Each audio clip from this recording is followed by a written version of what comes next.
Bonjour, j'espère que vous allez bien. Je suis Dr. Oda Fambo et nous allons commencer une série de découvertes des universités chinoises. Donc, nous allons évidemment commencer par la meilleure et je vais vous montrer un peu comment naviguer sur le site de l'université. Et là, ça vous permettra de vérifier les filets disponibles, les différents types de bourses, comment y postuler. Bref, tout ce qu'il faut savoir sur l'université, les opportunités qu'elle offre. Donc, cette fois-ci, nous sommes sur Tsinghua University, qui est la meilleure université de la Chine, de l'Asie, et qui fait partie également des tops de, des universités les plus prestigieuses du monde. Donc, elle a été créée en 1911. Donc, c'est un peu l'histoire. Donc, il suffit d'aller sur le site de l'université Tsinghua.edu.cn et vous aurez des informations. Donc, je ne vais pas beaucoup m'attarder sur ça. Donc, je vais aller au niveau de admission. Si vous allez au niveau de admission, vous allez voir les programmes de licence au niveau de undergraduate. Donc, vous aurez également comment postuler, overview, degree programs, le curriculum et également le Tsinghua Sheet en Talent Program. Donc, il y a énormément d'informations. Après ça, on a toujours au niveau de l'admission, vous allez voir si vous voulez faire une licence. On a le undergraduate, vous cliquez là, si c'est graduate, master, doctorat, vous cliquez ici et vous aurez les informations sur les filières qui sont disponibles. Par exemple, ici, nous avons les graduate programs qui rassemblent tous les programmes qu'ils ont. Par exemple, vous avez philosophie, il y a PhD Master, Theoretical Economics, donc ainsi de suite. Vous fouillez, si vous cherchez un programme, vous fouillez là et vous vérifiez si le programme est disponible au niveau de Tsinghua University. Maintenant, ce qui est intéressant encore avec le site, pour nous les étrangers, ils ont ici Programs in English. Donc, c'est beaucoup plus facile pour nous d'identifier les programmes qui sont en chinois et en anglais. Donc, ça facilite également la tâche parce que il faut reconnaître en Chine, les programmes sont souvent soit en anglais ou en chinois. Donc, vous pouvez vouloir faire un programme, mais le programme n'est pas disponible en anglais, donc ce qui veut dire que vous ne pouvez pas le faire. Donc, ici, vous avez directement la possibilité de vérifier les programmes que l'université a et ça vous permet de ne pas vous tromper, postuler pour une filière qui n'est pas disponible en langue anglaise. Donc, comme ici, vous pouvez voir le programme, le département dans lequel ça se trouve et l'année à laquelle ça a commencé. Donc, ils ont énormément de programmes qui sont enseignés en anglais. Donc, n'hésitez pas à aller sur le site si vous pensez postuler pour les bourses d'études dans les prochaines années. Donc, voilà les programmes en anglais. Il y a master, doctorat. Il y a également, ici c'est juste pour parler des étudiants étrangers, donc nous n'irons pas là-bas. Également, ici nous avons les non-degree programs. Ce sont des filières qui ne sont pas diplômantes. Donc, à part ça, on a overview, on a les visiting exchange programs. Donc, ce sont des programmes qui sont, vous pouvez contacter les emails et contacts ici pour avoir plus de renseignements. C'est souvent des programmes, sorry, de visite de 2 semaines à 2 semaines à un an. Ça dépend. Ici, on a aussi la langue chinoise. C'est aussi un audible programme. Donc, voilà également ce qui est disponible au niveau de Tsinghua University. Donc, on a également les summer schools, ce sont les cours qui sont proposés par l'université pendant les vacances. Euh,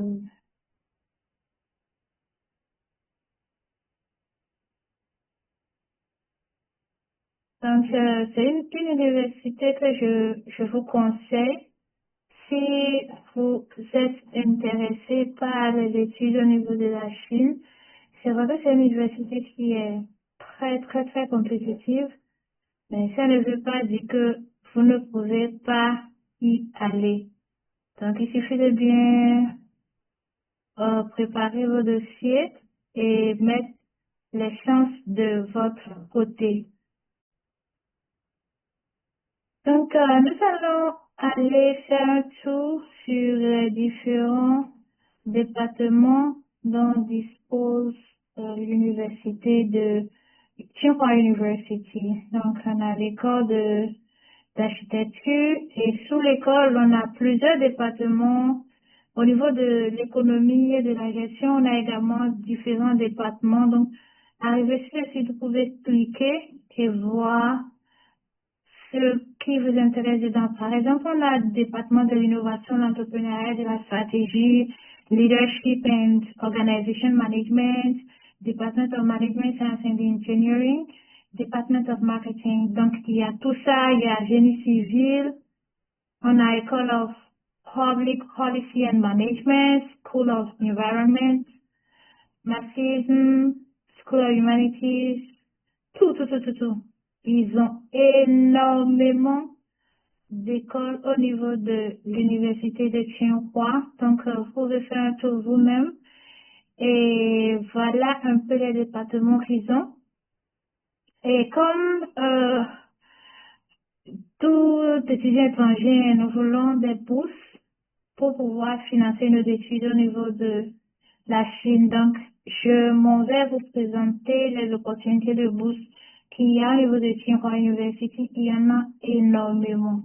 Il y en a énormément, il y en a pour tout le monde. Donc, pour trouver ça, j'ai juste mis Tsinghua University Scholarship, j'ai mis ça sur Google. Au lieu de fouiller encore le site de l'université, j'ai pris ça un raccourci. Et voilà ce que j'ai trouvé.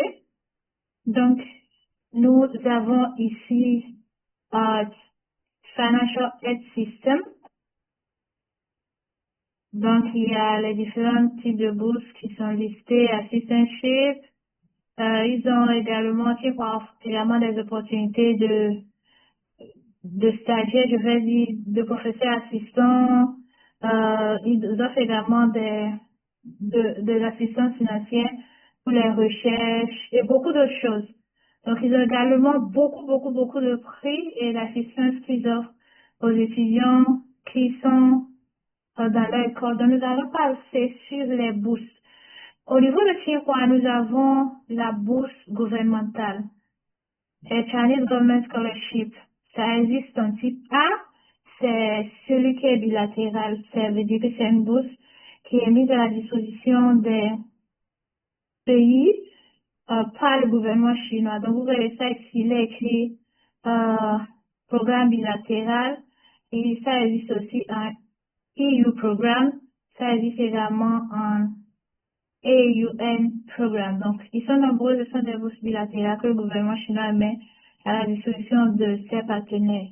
Donc, pour avoir les informations postulées, il faut aller sur le site du CSC, CSC, www.csc.edu.cn et ça va vous rediriger. Maintenant, on a la bourse gouvernementale type D. L'autre, on couvre votre billet d'avion et tout, mais ceci ne couvre pas le billet d'avion. Ce sont des bourses gouvernementales également, mais qui est mise à la disposition des universités chinoises. Et vous pouvez postuler directement par ces universités. Donc, c'est pour cette bourse-là que la plupart des gens qui postulent eux-mêmes pour les bourses en Chine postulent. Donc, c'est beaucoup plus simple et ça vous donne plus d'indépendance. Vous pouvez suivre votre dossier directement au niveau des écoles sans forcément être recommandé par le gouvernement et autres. Donc, c'est presque la même chose. Les critères d'éligibilité sont presque les mêmes choses. Pour la licence, il faut avoir moins de 25 ans. Le master, il faut avoir moins de 35 ans. Le doctorat, il faut avoir moins de 40 ans. Et ils mettent particulièrement l'accent sur le master et le doctorat pour ce type de bourse parce que Il y a possibilité de faire des extensions. Les bourses sont souvent 3 ans, mais vous pouvez faire extension d'1 an si vous n'avez pas fini. Donc, c'est un petit secret. Et quand vous voulez voir ici, ils ont parlé beaucoup de bachelor des bachelor degree holder ou bien master degree holder. Donc, il faut aussi avoir une préadmission. On va parler tout à l'heure de comment avoir la préadmission et une recommandation pour la bourse gouvernementale par les départements qui veulent vous accepter. Donc, quels sont les, les bénéfices de cette bourse-là? On a votre scolarité qui est payée, vous avez un doctorat gratuitement au niveau de l'université, ou bien ils vont vous donner de l'argent pour louer dehors. Vous avez également de la location mensuelle qu'on vous donne. Pour la licence, c'est souvent 2500 yuan et pour le master 3000 et pour le doctorat 3500. Et il y a aussi votre assurance médicale qui est également prise en charge. Nous avons également la bourse partielle. Pour le type B, il y a aussi bourse partielle et ça dépend. Ça dépend des moyens de l'école. Ça peut couvrir tout ceci encore ou bien ça peut juste couvrir la scolarité, le dortoir et l'assurance médicale sans l'argent, sans la location mensuelle. Ça dépend. Ça dépend. C'est pour ça que vous voyez des gens qui vous disent que j'ai une bourse gouvernementale, mais j'ai pas d'allocation à la fin du mois et tout ça. Voilà les facteurs qui peuvent influencer sur ça. Ça dépend de la catégorie que la personne a. Donc, pour le master, ça peut faire de 1 an à 3 ans. Et pour le doctorat, c'est de 4 à 5 ans, comme je vous le disais tout à l'heure. Il y a un programme, par exemple, IES, qui est gouvernemental également. Les gens font 1 an en Chine et puis l'autre année dans leur pays. Donc, ici, c'est 2 ans et vous pouvez avoir extension d'1 an. Donc, ça, c'est 3 ans. Vous ne pouvez pas bénéficier des allocations, tout ça, pour plus de 3 ans. Si vous y allez pour un master, pour le doctorat, c'est de 4 ans à 5 ans. Et le processus du dépôt, comme je l'ai dit, allez sur le site de Tsinghua d'abord et faites votre dépôt de dossier. Ils vont étudier. Vous vous rappelez, en gros, là-bas, ils ont dit qu'il faut être pre-admitted. Donc, voilà le processus, soit pre-admitted. Et maintenant, vous irez sur le système du CSC avec le document et la pre-admission letter et euh, il y a la lettre de recommandation au niveau que l'école vous donne. Il y a aussi que, après ça, il y a, chaque année, d'abord, vous verrez les universités sortir la liste des personnes nominées, comment on le dit, nominées. Et vous verrez ça, ça soit souvent en, en avril, qui sortent ça souvent en avril. Ce sont des bourses que les gens que l'école a étudié leur dossier et a décidé de les recommander au CSC. Donc, ça veut dire qu'il n'y a pas le dépôt que vous faites au niveau du CSC. L'école doit envoyer également sa liste des gens qu'elle juge bonne à recommander au CSC pour bénéficier de ces bourses-là. Donc, il peut arriver que vous soyez nominé par l'école et le CSC ne valide pas votre dossier. Ce sont des possibilités qui arrivent. Donc, 5e étape, c'est que vos dossiers seront analysés maintenant par les experts au niveau du CSC. Donc, bénéficier de bourse, ça passe à plusieurs étapes.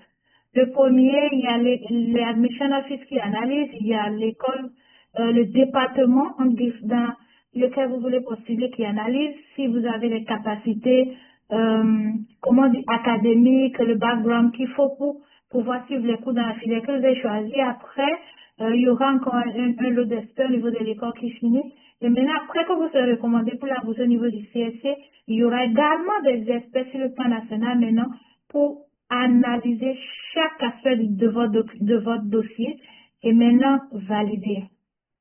Donc, quand eux valident, c'est là que vous pouvez bénéficier de cette bourse là-bas. Donc, voilà un peu comment les bourses gouvernementales CSC se passent. Nous allons partir sur un autre type de bourse. On a ici Asian Future Leaders Scholarship Programs. ça ne nous concerne pas souvent, nous les Africains, parce que nous ne sommes pas des Asiatiques. Secondo, en troisième position, nous avons la bourse de Atomic Energy Scholarship Program in China. Donc, je vais aller un peu sur ça parce qu'il y a des notes qui sont intéressées par ce genre de programme. Ce sont des programmes spécifiques. Donc, c'est un programme entre de Atomic Energy Scholarship et de China Atomic Energy Authority et le Ministry of Education of People's Republic of China. Donc, c'est un programme qui est mis en charge et c'est un peu comme la bourse gouvernementale. Votre scolarité est prise en charge, vous avez un doctorat ou bien de l'argent pour louer dehors. Vous avez également de l'allocation mensuelle et vous avez votre assurance médicale en Chine qui est prise en charge. Donc, vous êtes comparé à l'autre bourse gouvernementale. Vous savez que le master ici, c'est de 2 à 3 ans et le doctorat, c'est de 3 à 4 ans. Après, là, c'est de 1 à 3 ans et 4 à 5 ans ici. Donc, faites attention à ces petits détails-là quand vous choisissez votre bourse, le type de bourse sur lequel vous pouvez déposer dessus. Donc, pour bénéficier de ça, évidemment, il ne faut pas être chinois, il faut avoir une licence ou un master. Et dans les filières comme l'ingénierie nucléaire, la technologie nucléaire, la mécanique, énergie, chemical engineering, physics. Et avoir aussi une grande capacité de recherche scientifique, c'est-à-dire être capable de faire des recherches scientifiques et de publier des articles. Il faut savoir parler l'anglais, être dans la limite d'âge. La limite d'âge qu'on a dit là-bas tout à l'heure, 35 ans pour le master et 40 ans pour le doctorat. Et ceux qui ont de l'expérience dans ce domaine sont considérés comme prioritaires. Ceux qui ont des expériences à part les études seront considérés comme prioritaires. Le processus avec l'autre, c'est presque la même chose que vous ouvrez mental. Vous devez avoir une préadmission au niveau de l'université. Donc, vous allez sur ce site-là et vous allez vous inscrire, soumettre les documents. Et maintenant, en ce qui concerne les filières, les départements, voilà les contacts. Donc, vous pouvez les contacter. Si vous choisissez une filière, par exemple, vous pouvez écrire à ces mails-là pour confirmer si les filières-là sont disponibles et également, pourquoi pas les écrire pour essayer de trouver un superviseur pour avoir les acceptance letters. Donc, voilà un peu les départements qu'ils ont, les filières pour lesquelles ils offrent les bourses là et les domaines de recherche, les research areas, research directions. Donc, si vous êtes intéressé par des recherches et vous avez le bon background dans les filières qu'on a citées un peu plus haut, je vous encourage à postuler pour ce genre de poste parce que comparé aux autres qui sont aux autres bourses qui sont plutôt générales et aux autres filières plutôt ouvertes à tout le monde, ceci est un peu plus exclusif et ça vous fait beaucoup plus de chance. Donc voilà, il faut aller sur le site du CSC et le processus est presque la même chose que bourse gouvernementale. Donc nous allons aller sur une autre bourse. Ici, il y en a beaucoup, hein. Il y en a beaucoup, full scholarship for certain programs. Donc ici, c'est le China Study Program. Ça, il faut avoir un bon niveau de chinois, donc je ne vais pas le présenter. C'est souvent un programme de doctorat et il faut avoir mon HSK5 et voilà. Maintenant, nous avons ici un programme qui s'appelle le TEP pour 3 programmes. C'est lié également au nucléaire, sciences nucléaires, technologie et physique. Donc, si c'est disponible en master, donc ils ont dit EM Programs in English. Donc, ici, ceci c'est en anglais. Donc, vous avez Nuclear Energy et Nuclear Technology Engineering. Donc, voilà un peu ce que ça couvre. Je vous laisse découvrir ça vous-même. Et voilà. On a également Youth Scholarship. Oh, Youth of Excellence Scheme of China. Ceci, j'en avais parlé tout à l'heure, c'est ça qui s'appelle le Yes Scholarship. Et là, eux, ils ont ça dans le programme de, ils ont ça dans le management. Ça veut dire quoi? Si vous voulez postuler pour cette bourse, la bourse Yes, j'en ai parlé tout à l'heure, ils font un an en Chine et un an au niveau de leur propre pays et soutiennent. Si vous voulez postuler pour cette bourse, il ne faut pas aller postuler pour une autre filière. Vous devez postuler pour la filière International Master of Public Health. C'est dans ça. Si vous postulez pour une autre filière, ben, vous ne pouvez pas. Parce que la bourse est dirigée uniquement dans cette filière-là. Donc, voilà comment vous inscrivez et tout. Je n'ai pas trop tardé sur ça. Et on a la bourse Schwarzman. Ça, c'est une bourse qui est très intéressante. Elle est encore d'ailleurs disponible. Bah, je sais pas assez à ça maintenant, ça, le lien ne s'ouvre pas. Mais quand même, je vais travailler, si je vais vous présenter cette bourse-là dans une autre vidéo, probablement. Donc, on a aussi le master, on a également la bourse appelée International Master of Public Administration Program.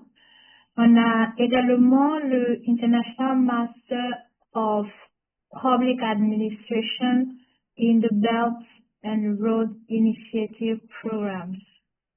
Donc, voilà, il y a énormément d'informations sur ça. Il suffit juste d'aller sur le site de l'université. Nous avons également d'autres bourses comme International Master Program of Materials Science and Engineering. Vous pouvez jeter un coup d'œil également sur ça. On a également Asian China Youth Leadership Program. Vous pouvez également jeter un coup d'œil. Ça, c'est beaucoup plus sur les ressortissants des pays appelés Asian. C'est au niveau des pays qui constituent l'Union appelée Asian. Donc, c'est un peu les bourses que nous avons au niveau de Tsinghua University, mais à part les bourses, il y a encore d'autres programmes qui ont des avantages. Par exemple, on a des bourses comme le Beijing Government Scholarship for International Students. On a le Tsinghua University Tuition Scholarship. Ce qui veut dire quoi? Si vous n'arrivez pas à décrocher une parmi toutes les bourses que nous venons de citer, vous avez quand même une autre possibilité de voir votre scolarité couverte par un autre type de programme, comme les Tuition Scholarships. Donc, vous pouvez voir ça dans le Tsinghua Government Scholarship for International Students, ou bien le Tsinghua University Tuition Program, ou bien le Beijing Government Scholarship for International Students. Donc, pour être éligible, il faut être chinois, être en bonne santé physiquement, moralement. Il faut avoir été pré-admitted à l'université Tsinghua. Et tout à l'heure, j'ai expliqué comment être pré-admitted. Allez sur le site de l'université, tout, déposer le dossier. Et si vous correspondez à ce qu'ils veulent, ils vont vous donner pré-admission letter. Donc, ça vous montre l'importance de pré-admission letter dans le processus de dépôt de dossier au niveau de Tsinghua University. Il faut également ne pas être bénéficiaire d'un autre type de bourse au niveau de Tsinghua University. Donc, voilà, pré-admission, comment ça se fait et tout le processus qui est là. Donc, j'espère que ça vous a aidé et que ça va vous permettre de mieux préparer votre dossier de bourse et également mieux faire le choix de votre école et de votre programme. Merci de m'avoir suivi, c'était Ouida.